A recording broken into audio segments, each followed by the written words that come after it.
Now, looking at that point, you said that you were talking with a couple of different companies. The end of this movie is IT Solutions acquired Spade Technology October 31st, 2023.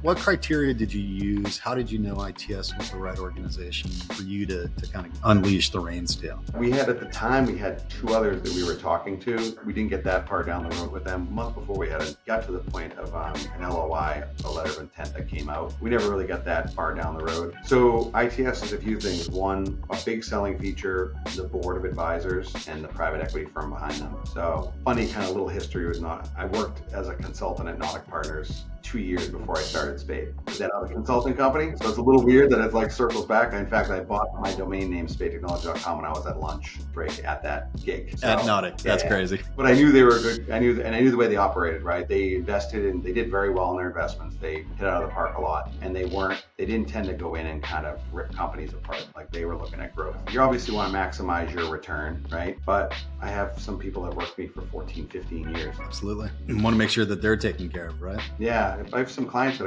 I go golfing with all the time. Like they're good friends of mine. And so I want to make sure that I'm not screwing them over in the process. I don't know what else I'm going to do. So to me, it was kind of like, I don't want to ruin my brand, my personal brand. I did most of these sales. I made promises to these. That's what a sale is, right? You're making a promise to someone.